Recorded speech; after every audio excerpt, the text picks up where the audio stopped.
வணக்கம், welcome to our channel. இன்றைக்கி நடந்து முடிஞ்ச மார்க்கெட் வந்து பாசிட்டிவ் மூலம் முடிஞ்சிருக்கு. ஆனால் நம்ம எதிர்பார்த்த ஏற்றம் இல்லை. இன்றைக்கி நான் ஒரு 23,250 இல்லை 23,300 இன்றைக்கி கடக்கும் எதிர்பார்த்தேன். ஆனால் பெரிய லெவலில் ஏற்றம் இல்லாததுனால ஒரு 37 பாயிண்ட் தான் க்ளோசிங் முடிஞ்சிருக்கு இன்றைக்கி மார்க்கெட். ஆனால் நாளைக்கு மார்க்கெட் நல்லா பாசிட்டிவ் மூலம் முடியணும். நாளைக்கு மார்க்கெட் பெரிய எதிர்பார்ப்புகள் இருக்குது நாளைக்கு மார்க்கெட்டில். ஏன்னா இன்றைக்கி அமெரிக்கன் மார்க்கெட் இன்றைக்கி இப்போ ஓப்பன் நான் பார்க்கும்போது ஓப்பனில் வந்து 600 பாயிண்ட் இன்றைக்கி பாசிட்டிவ் மூலம் ஓப்பன் ஆகிருக்கு. அதே மாதிரி எங்கள் வந்து வந்திருக்க டேட்டாஸில் வந்து இன்றைக்கி அவங்களுக்கு வந்து இது பாசிட்டிவாக இருக்கிறதுனால இன்றைக்கி மார்க்கெட்டை வந்து பாசிட்டிவ் நல்லா ஸ்ட்ரென்த்தான பாசிட்டிவ் மோட் இன்றைக்கி ஓப்பன் ஆகிருக்கு. அதே மாதிரி கிஃப்ட் நிஃப்டியும் இன்றைக்கி இப்போ வந்து நடந்துட்டு இருக்கிற ட்ரேடில் வந்து ஒரு 1.5% வரைக்கும் இன்றைக்கி கூடி ட்ரேட் நடந்துட்டு இருக்கு கிஃப்ட் டிவியில். அதே மாதிரி நம்மளோட dollar versus Indian rupee index பார்த்தீங்க அப்படின்னா கடந்த இதில் வந்து நிஃப்டி டாலர் வந்து ஸ்ட்ரென்த் ஆகிக்கிட்டே போகுது. ஆனால் ருபீஸோட ஃபால் வந்து கண்டினியூஸாக ஃபால் ஆகிக்கிட்டே இருக்குது. ஆனால் நம்மளது மட்டும் தான் ஃபால் ஆகுதா அப்படின்னு பார்த்தீங்கன்னா எல்லா கிட்டத்தட்ட மேக்ஸிமம் கண்ட்ரீஸில் வந்து நம்ம கண்ட்ரி ஒரு ஃபால் பார்த்தீங்கன்னா ஒரு 3.6% தான். அதாவது செப்டம்பர் 26 இருந்து ஜான்வரி இன்னைக்கு டேட் வரைக்கும் நம்மளோட ஃபால் பார்த்தீங்கன்னா 3.6% கொடுத்துருக்காங்க. அதே மாதிரி பிரிட்டிஷ் பவுண்ட் பார்த்தீங்கன்னா ஒரு 9% இறங்கியிருக்கு. டாலருக்கும் பிரிட்டிஷ் பவுண்டுக்கும் ஸ்ட்ரென்த் பார்த்தீங்கன்னா 9% இறங்கியிருக்கு. அதே மாதிரி ஜப்பானீஸ் yen வந்து 8.8% இறங்கியிருக்கு. யூரோ வந்து 7.6% இறங்கியிருக்கு. சிங்கப்பூர் டாலர் வந்து 6.6% இறங்கியிருக்கு. கனடியன் டாலரும் 6.3% இறங்கியிருக்கு. சைனீஸ் யுவான் 5.4% இறங்கியிருக்கு. ஸோ நம்மளுடைய இந்தியன் ருபி வந்து 3.6% தான் இறங்கியிருக்கு அப்படின்னு இன்னைக்கு ஒரு டேட்டா ஒன்று வந்திருக்கு. அதில் அதுவும் அதே மாதிரி ஸ்விக்கி வந்து இன்னைக்கு வந்து ஒரு இன்கார்பரேட் வந்து ஒரு இதுவாக பண்ணிருக்காங்க. ஸ்போர்ட்ஸ் இது வந்து உங்களுக்கு பதிவு பண்ணியிருக்காங்க. ஸ்விக்கி ஸ்போர்ட்ஸ் பிரைவேட் லிமிடெட் அப்படின்னு சொல்லி ஒரு கம்பெனி வந்து இன்னைக்கு பதிவு பண்ணியிருக்காங்க. அவங்க வந்து என்னென்ன இதெல்லாம் வந்து பண்ண போகிறாங்க அப்படின்றது பார்த்தோன்னா அதாவது ஓனர்ஷிப்பாக பதிவு பண்ணியிருக்காங்க. Talent development, event organisation and facility operation, offering career services, acquiring broadcasting and sponsorship rights அப்படின்னு ப்ரொமோட்டிங் ஸ்போர்ட்ஸ் அப்படி பண்ண போகிறத பிஸ்னஸ் மாடல் வந்து இன்னைக்கு ஸ்விக்கி வந்து இன்னைக்கு பதிவு பண்ணியிருக்காங்க. அதே மாதிரி இன்னைக்கு நடந்து முடிஞ்ச லக்ஷ்மி டென்டல் ஐபிஓ பார்த்தீங்கன்னா 114 தடவை வந்து இன்னைக்கு சப்ஸ்கிரைப் ஆயிருக்கு.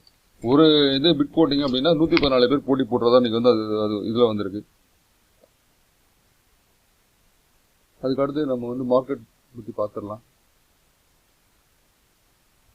ஸோ இன்னைக்கு மார்க்கெட்டில் ட்ரேடான பங்குகள் பார்த்தீங்கன்னா 2883 பங்குகள் வந்து இன்னைக்கு ட்ரேட் ஆயிருக்கு. அதில் எந்த வித மாற்றமும் 96 பங்குகள் வந்து அன்சேஞ்ச், அதாவது எந்த ஒரு மாற்றம் 96 பங்குகள் ட்ரேட் ஆயிருக்கு. அட்வான்ஸ் வந்து 1535 பங்குகள் வந்து இன்னைக்கு வந்து பாசிட்டிவ் பண்ண முடிஞ்சிருக்கு. டீக்ளைன் வந்து இன்னைக்கு நேற்றை விட இன்னைக்கு அதிகம் 1252 பங்குகள் வந்து விலை இறங்கி முடிஞ்சிருக்கு. இன்னைக்கு வந்து எஃப்ஐஎஸ் சேல் வந்து இன்னைக்கு அதிகமாக இருந்திருக்கு. 4553 கோடி எஃப்ஐ சேல். டிஐயோட செல்லிங் பார்த்தீங்கன்னா 3682 கோடி. அதே மாதிரி 52 ஹை பார்த்தீங்க அப்படின்னா 24 பங்குகள் மட்டும்தான் இன்னைக்கு வந்து 52 வாரம் உச்சத்தை தொட்டிருக்கு. அதே மாதிரி 85 பங்குகள் வந்து 52 வாரம் லோ வந்து இன்னைக்கு இது பண்ணியிருக்கு. அப்பர் சர்க்கியூட் ஸ்டாக்ஸ் அப்படின்னு பார்த்தீங்கன்னா 117 பங்குகள் மட்டும்தான் அப்பர் சர்க்கியூட்ல வந்துருக்கு. லோவர் சர்க்கியூட்ஸ் பார்த்தீங்கன்னா 57. நேற்றை விட இது வந்து அதிகம், அது இது குறைஞ்சிருக்கு. அதே மாதிரி இன்னைக்கு வந்து மார்க்கெட்டில் ஏற்றம் கொடுக்கக்கூடிய பங்குகள் அப்படின்னு பார்த்தீங்கன்னா நியூஜன் சாஃப்ட்வேர் இன்னைக்கு ஒரு 11% நல்ல பிரேக் அவுட் கொடுத்து ஏறி இருக்கு. அது மெல்கான் இன்ஜினியரிங் வந்து 8.62%, ஆனந்தராஜ் ஒரு 8% ஏறி இருக்கு. தெர்மாக்ஸ் ஒரு 7.8% இருக்கு. அலாக் இண்டஸ்ட்ரீஸ் ஒரு 7.8% இருக்கு. தேவியான் இன்டர்நேஷனல் ஒரு 8% இருக்கு. அட்சன் ஆக்ரோ நாளைக்கு அட்சன் ஆக்ரோ ரிசல்ட் வரப்போகுது. ஸோ அதுக்காக இன்னைக்கே வந்து அது ஏறி இருக்கு. நாளைக்கு ரிசல்ட் இப்போல்லாம் வந்து ரிசல்ட் வந்தால் ஏறும்பாங்க, இப்போலாம் ரிசல்ட் வந்தால் இறங்குது. HCL ரிசல்ட் நல்ல ரிசல்ட் கொடுத்துருந்தாங்க, இதை அடித்து துவம்சம் பண்ணிட்டாங்க. அதே மாதிரி இன்னைக்கு வந்து இது பார்த்தீங்கன்னா பேங்க் ஆஃப் மகாராஷ்டிரா ரிசல்ட் வந்து நீங்கள் நல்ல ரிசல்ட் கொடுத்துருந்தாங்க, அதையும் இன்னைக்கு அடித்து துவம்சம் பண்ணிட்டாங்க இன்னைக்கு பேங்க் ஆஃப் மகாராஷ்டிராவுடைய இதையும். அதே மாதிரி இன்னைக்கு அட்சன் ஆக்ரோ ஏறி இருக்கு. நாளைக்கு அட்சன் ஆக்ரோ வந்து நாளைக்கு ரிசல்ட் வரது போது ரிசல்ட் நல்ல ரிசல்ட் கொடுத்தாலும் இப்போ வந்து இறங்குது, பார்த்தீங்கன்னா தெரியும். அதே மாதிரி பிரகாஷ் இண்டஸ்ட்ரி 7%, யூடிஐ ஏஎம்சி வந்து ஒரு 7% கொடுத்துருக்கு. கேஃபின் டெக்னாலஜி ஒரு 6% கொடுத்துருக்கு. வோடஃபோன் ஐடியா ரொம்ப நாள் பிறகு நேற்று கண்டினியூஸாக 3 நாள் ஏறிட்டு இருக்குன்னு நினைக்கிறேன், பார்த்தீங்கன்னா தெரியும். ஒரு 6% ஏறி இருக்கு. கெய்ன்ஸ் டெக்னாலஜி ஒரு 5% இருக்கு. Phoenix mills, Inox wind, Gokul Das export, Angel One, engineers India. ஏஞ்சல் ஒன்லாம் கிட்டத்தட்ட 52 வாரம் ஹைலேருந்து கிட்டத்தட்ட 35-40% வந்து ஏஞ்சல் ஒன் குறைஞ்சிருக்கு. கவனிச்சு வச்சுக்கோங்க, ஏறும்போது இதெல்லாம் வந்து வாய்ப்புகள் உண்டு பங்குக்கலாம். Engineers India, Minda corporation, MCX, L and T finance, Aarti industries, Paytm, Indo Count industries, HFC AMC, FSN இகாம்ஸ், நைகா, ஸோ சிஎஸ்பி பேங்க், 360 ஒன்வாம், Welspun corporation, Aditya Birla SLP, சொமோட்டோவுடைய ரிசல்ட் வந்து 20ஆம் தேதி வருது. ஜனவரி 20 இது ஜொமேட்டோட ரிசல்ட் வருது. Epigral, choice international, Indian hotel, Dixon technologies. So இதெல்லாம் வந்து இன்னைக்கு ஏற்றம் கொடுத்த பங்குகள் அப்படின்றத பார்க்கலாம். வாட்டக் வெப்பாக், Trent, persistent system, Zensar technology, Garware, NTPC, Indus towers. So இதெல்லாம் வந்து ஏ குரூப்பில் இன்னைக்கு வந்து முதல் தரமான பங்குகளை வந்து ஏற்றம் கொடுத்த பங்குகள். அதே மாதிரி இரண்டாம் தர பங்குகளை வந்து குவாட்ரண்ட் ஃபியூச்சர் ஒரு 20% ஏற்றம் கொடுத்துருக்கு. இது வந்து நேற்று ரிசல்ட் இது ஐபிஓ வந்த பங்கு. அதே மாதிரி மம்தா மிஷினரி, அதுவும் வந்து ஐபிஓ பங்கு தான். இது மூணாவது ஐபிஓ பங்கு தான் இன்னைக்கு ஏறி இருக்கு. மம்தா மிஷினரி ஒரு 20% ஏறி இருக்கு. ஸ்டாண்டர்ட் கிளாஸ் லைனிங் ஒரு 20% ஏறி இருக்கு. டேக் சொல்யூஷன் ஒரு 17% ஏறி இருக்கு. குளோப் ஸ்பேஸ் டெக்னாலஜிஸ் ஒரு 12% இருக்கு. பனாரஸ் ஹோட்டல்ஸ் ஒரு 12% இருக்கு. அதே மாதிரி சைபர் மீடியா பார்த்தீங்கன்னா ஒரு 10% ஏறி இருக்கு. ஷுவா டெக்ஸியான் ஒரு 10% ஏறி இருக்கு. கியூபக்ஸ் டியூபிக்ஸ் ஒரு 10% ஏறி இருக்கு. யூனிவர்சல் ஆட்டோ ஃபவுண்டேஷன் ஏறி இருக்கு. டிசிஎம், கான்பூர் பிளாஸ்டிக், நியூரேகா, ஒன்ரோ எலக்ட்ரிக்கல்ஸ் இதெல்லாம் வந்து ஏறின பங்குகள் இன்னைக்கு. எக்ஸோ ரிட்டைல்ஸ், அஷாகி, சங் colours, Sangam India, Ganesh Ecosphere, Indorama, link, Trigyn technology, Compucom software, மானசிக அலுமினியம், அடர் வெல்டிங், பீஸ் இதெல்லாம் வந்து இன்னைக்கு வந்து இரண்டாம் தர பங்குகளை விலைக்கூடிய பங்குகள் இன்னைக்கு. அதே மாதிரி ஸோ இதெல்லாம் வந்து விலைக்கூடிய பங்குகள் இன்னைக்கு. Atlas cycle, Modi rubber, Mangalam organics, California, MSP steel. So இதெல்லாம் வந்து இன்னைக்கு விலைக்கூடிய பங்கு. அதே மாதிரி இன்னைக்கு விலை குறைந்த பங்குகள்னு பார்த்தோன்னா இன்னைக்கு வந்து இந்தியன் ஓவர்சீஸ் பேங்க் நேற்றெல்லாம் வந்து 10%, நேற்று 20% ஏறி இந்த இந்தியன் ஓவர்சீஸ் பேங்க் இன்னைக்கு ஏற்றி துவம்சம் பண்ணிட்டாங்க இன்னைக்கு. அதே மாதிரி சென்ட்ரல் பேங்க் ஒரு 8% இறங்கியிருக்கு. சூரிய யோஷினி நேற்று வந்து 20% இந்த அப்பர் சர்க்கியூட் கொடுத்தது. இன்னைக்கு அது 7% இறங்கியிருக்காங்க. அதாவது உடனே வந்து ப்ராஃபிட் புக்கிங் மாதிரி பண்ணியிருக்காங்க. கல்யாண் ஜுவல்ஸ் பார்த்தீங்கன்னா கண்டினியூஸாக ஃபால் கொடுத்துட்டே இருக்கு. இன்னைக்கு ஒரு 7% இறக்கிருக்காங்க. நெட்வொர்க் 18 ஒரு 7% இறக்கிருக்காங்க. யூகோ பேங்க் ஒரு 6% இருக்காங்க. கிரெடிட் ஆக்சிஸ் ஒரு 7% இறக்கிருக்காங்க. வக்ரான்ஜி அது ஒரு 5% இருக்காங்க. ஒலக்ட்ரா கிரீன் ஒரு 6% கிட்ட இறக்கிருக்காங்க. Hitachi energy, IDBI bank, Prism Johnson, AstraZeneca, CG power, Maxwell இதெல்லாம் வந்து இன்னைக்கு விலை குறைந்த பங்குகள் அப்படின்னு சொல்லி எடுத்துக்கலாம். சரி, இப்போ வந்து நம்ம வந்து இந்த வாரம் வந்து ஓரளவு வந்து மார்க்கெட் வந்து ஒரு அப்டர்ன் கொடுத்துருக்கு.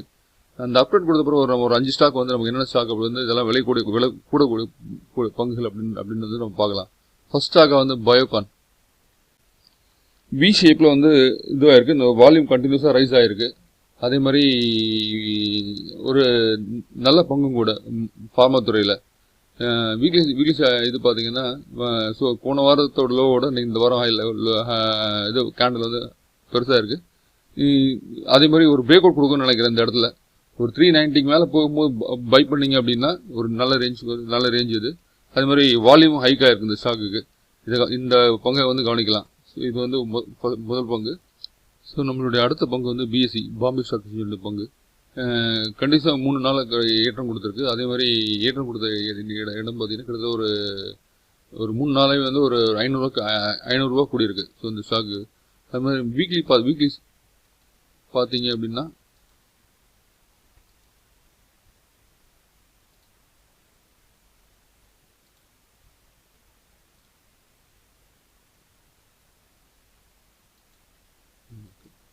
வீக்லியில் வந்து பிரேக் அவுட் கொடுக்குற மாதிரி இருக்குது. ஸோ இது வந்து 5786 ரூபா அப்படின்றது நமக்கு ரேஞ்ச் தெரியுது.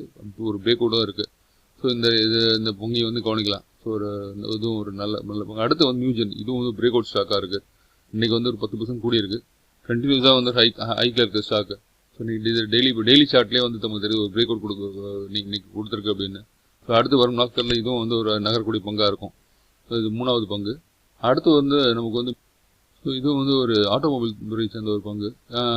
இதுவும் வந்து கடந்த 2 நாளாக வந்து நல்ல ஒரு வால்யூமோட ஹைக் கொடுத்துருக்கு. அது மாதிரி வீடியோ ஒரு இது இருந்தது, பேட்டர்ன் இருந்தது.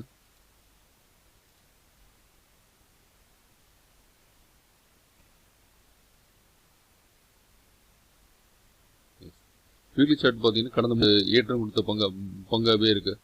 ஸோ இதுவும் வந்து அடுத்த வரும் நாட்களில் கண்டினியூஸாக ஏறக்கூடிய வாய்ப்புகள் வந்து உண்டு. அதே மாதிரி ஆர்ஜிஎல், ஸோ இந்த பங்கு வந்து கடந்த ஒரு 4 நாட்களில்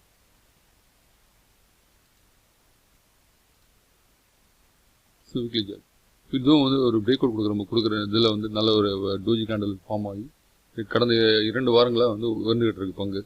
ஸோ அது இந்த பங்கையும் வந்து கவனிக்கலாம். கடன் கொஞ்சம் இருக்குது, ஒன்றும் பிரச்சனை. ஸோ இதில் வந்து ப்ரொமோட்டர் ஸ்டேக் பார்த்தீங்க அப்படின்னா 58% ப்ரொமோட்டர் ஸ்டேக் கையில் வச்சுருக்காங்க. கடந்த 2022 ஒரு 12% கம்மியான ஸ்டேக் தான் இருக்குது. எஃப்ஐடி ஸ்டேக் இல்லை, அதுமாதிரி 0.11% இருக்குது. எஃப்ஐடியும் பெரிய ஸ்டேக் இல்லை, 0.77% தான் வந்து 0.77% தான் இருக்குது அவங்களோட ஸ்டேக் இருக்குது.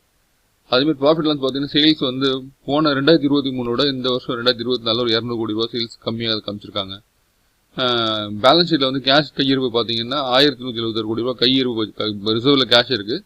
கடன் வந்து 717 கோடி ரூபா கடன் வச்சுருக்காங்க. அதேமாதிரி ப்ராஃபிட்டில் பார்த்தீங்க அப்படின்னா நெட் ப்ராஃபிட் வந்து போன 2023க்கும் 2024க்கும் 13 கோடி ரூபா கம்மியாக காமிச்சிருக்காங்க. இந்த பங்கம் வந்து நம்ம வந்து ரொம்ப நாள் வச்சிருக்க வேண்டாம். ஒரு ஏற்றம் கொடுத்தோன்னா ஒரு 20-30% ஏற்றம் கொடுத்தது அப்படின்னா வாங்கி வச்சுட்டு நம்ம வந்து லாபத்தை புக் பண்ணிட்டு வெளில வந்துடலாம். Newgen, BSc India, Biocon, so இந்த மிண்டாகார்ப் இதெல்லாம் வந்து லாங் டைமுக்கு நல்ல ஸ்கிரிப்டிங் லாங் டைமுக்கு நல்ல ஸ்கிரிப்டாக கூட இருக்கும். அதே மாதிரி இங்கே நாங்கள் இதில் நம்மளுடைய வீடியோவில் சொல்லப்பட்ட பங்குகள் எல்லாம் என்னுடைய தனிப்பட்ட படிப்பினுக்காக நான் சொல்லப்பட்ட பங்கு. நீங்கள் வந்து ஏதாவது வாங்குறதா இருந்தால் யாராவது செபி ரிஜிஸ்டர் அட்வைசர் யாராவது இருந்தால் உங்களுக்கு தெரிஞ்சவங்ககிட்ட அட்வைஸ் பண்ணிட்டு வாங்க. அதே மாதிரி நீங்கள் உங்களுடைய ஓன் அனலைஸ் பண்ணிட்டு நீங்கள் இந்த பங்குகளை வந்து வாங்கலாம். இந்த வீடியோ உங்களுக்கு பிடிச்சிருந்தா உங்கள் ஃப்ரெண்ட்ஸ்க்கு ஷேர் பண்ணுங்கள், சப்ஸ்கிரைப் பண்ணுங்கள். தேங்க்யூ. நாளைக்கு மார்க்கெட் வந்து 400 பாயிண்ட் வந்து ஏறணும். நம்மளுடைய வாட்ச் லிஸ்ட்டில் வச்சுக்கோங்க. நாளைக்கு நிஃப்டி எப்படி இருக்குன்னு பார்த்துட்டு நாளைக்கு இது பண்ணுங்கள். உங்களுக்கு இதை பற்றி டீட்டெயில் ஏதாவது இருந்தால் கமெண்ட், உங்களுடைய ஆடியோ இதை பற்றிலாம் ஏதாவது இருந்ததுன்னா உங்கள் கமெண்ட் செக்ஷனில் கமெண்ட் பண்ணுங்கள், பார்க்கலாம். தேங்க்யூ.